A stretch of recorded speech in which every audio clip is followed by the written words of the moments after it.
On 13th February at dusk, RAF Lancasters wing their way toward Dresden in a massive blow involving more than 800 heavy bombers. A new type German Scarecrow bomb explodes in mid-air, simulating a direct hit on a bomber. Pathfinder flares and incendiaries mark the immediate targets.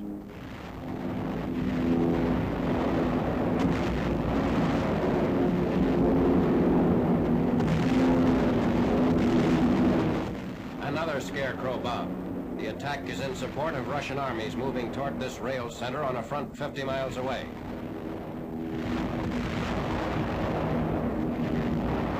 $2,650 tons of bombs are dropped during the night attack. 2 days later, AAF Flying Fortresses follow up with a second assault on this German communication center.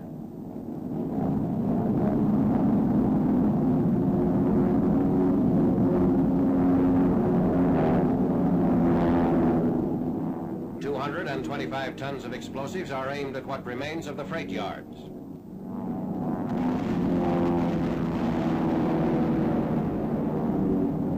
Prior to the war, Dresden was a city of 625,000 population. The double blow is estimated to have virtually destroyed the entire city.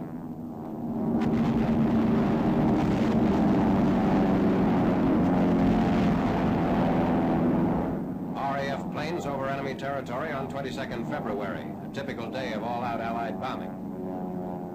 The RAF bombs highways and viaducts.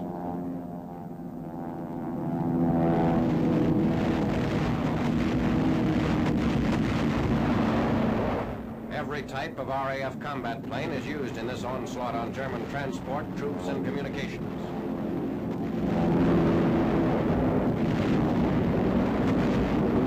1,900 heavy bombers from the 8th and 15th Air Force groups strike at rail targets.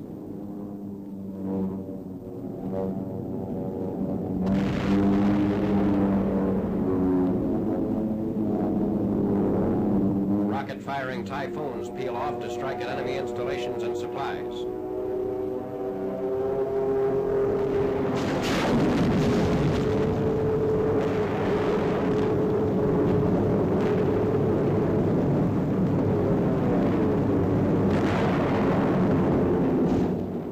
More than 7,500 sorties are made, and more than 6,600 tons of explosives are dropped during this single day of all-out bombing and strafing. On 23rd February, the following night, the German industrial city of Pforzheim is hit by more than 400 RAF bombers.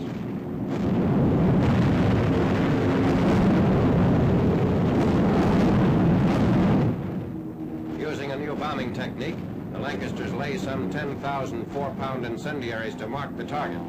Then they drop everything from 500 to 12,000-pound blockbusters.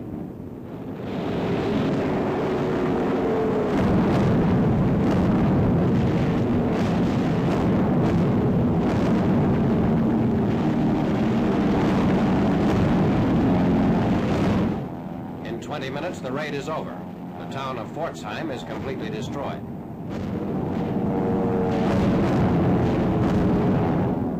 On 2nd March, 700 Lancaster and Halifax bombers roar over Cologne to block roads and railroads leading across the Rhine and to destroy concentrations of German troops fleeing the city as the American First Army smashes into it.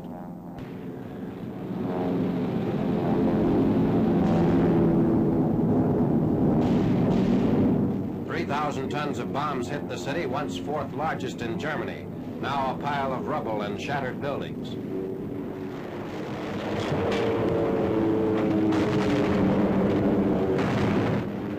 A German Scarecrow bomb demolishes a Lancaster.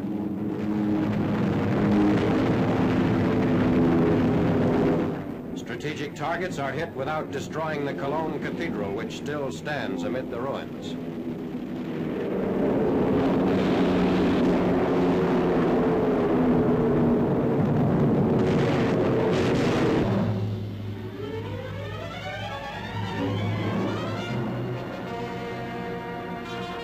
The American drive to the Rhine is launched on 23rd February with assaults against the Ruhr River line.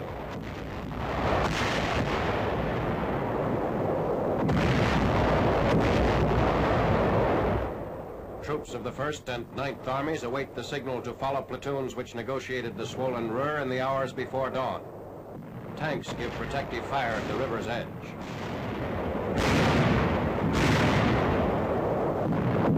An early morning mist hangs over the west bank as elements of the 104th Infantry Division move up assault craft for a crossing to the Düren area east of Aachen.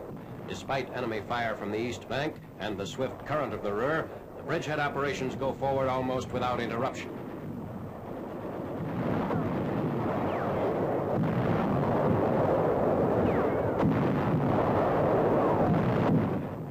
Once across the river, assault units of the 104th 415th Regiment move on initial objectives in and around Düren. They attacked the factory section of the German industrial town, which had a normal population of 35,000. A building-by-building Nazi defense is overcome.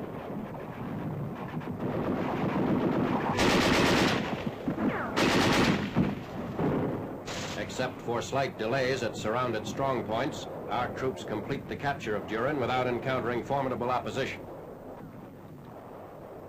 Simultaneous with the opening of the 1st Army's Ruhr offensive, 9th Army units are ready to jump off in the vicinity of Linnich, 16 miles northwest down the river. Early in February, the Ruhr had risen from its normal width of 20 to 40 yards to 300 yards. By the 23rd, it is down to a maximum width of 50 yards, but still running 6 to 7 miles an hour. The tricky currents twist and toss the light wooden boats.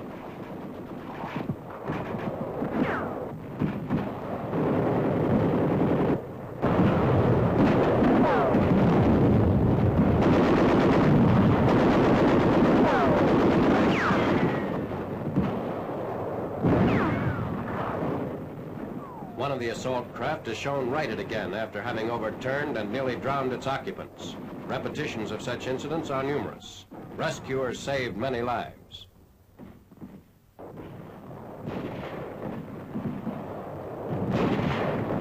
Thoroughly drenched and weary from their ordeal, they continue on to join infantry troops moving beyond the Ruhr's east bank.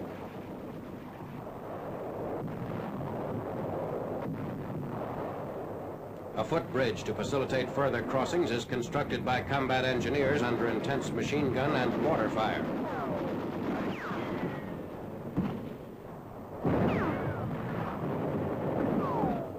Troops keep under cover until the span is ready for use.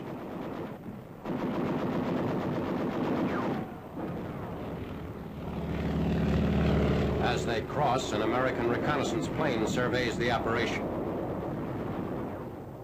Many small towns fall in the path of the rapid advance, and an early count of prisoners reveals 4,000 captured in the first 24 hours.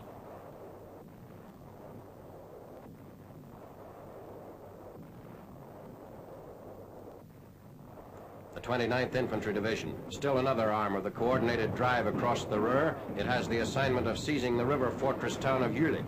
Veterans of the siege of Saint-Lô in Normandy, Major General Charles Gerhardt's troops race across the infantry support bridge and on toward the objective.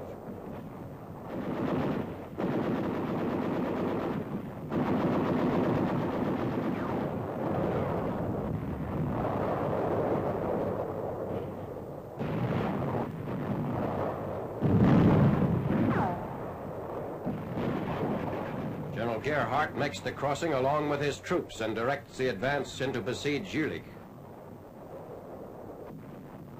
The town, which had been heavily attacked by American aircraft prior to this attack, is quickly cleaned out by the 29th. Last-ditch defenders are driven from cellars inside Jülich.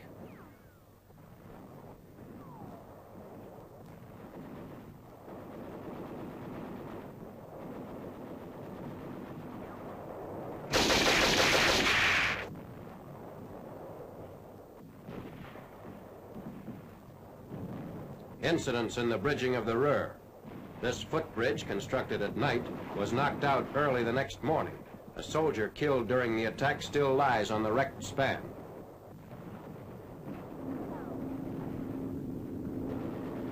Nearby, a heavy ponton bridge is erected. A similar bridge was halfway finished when shell fire wrecked it. The combat engineers changed their location slightly and promptly resumed construction work. A surrender trick. Supposedly bringing in prisoners with a white flag, a Nazi in American uniform seeks to expose our troops to sniper fire. He's immediately shot down.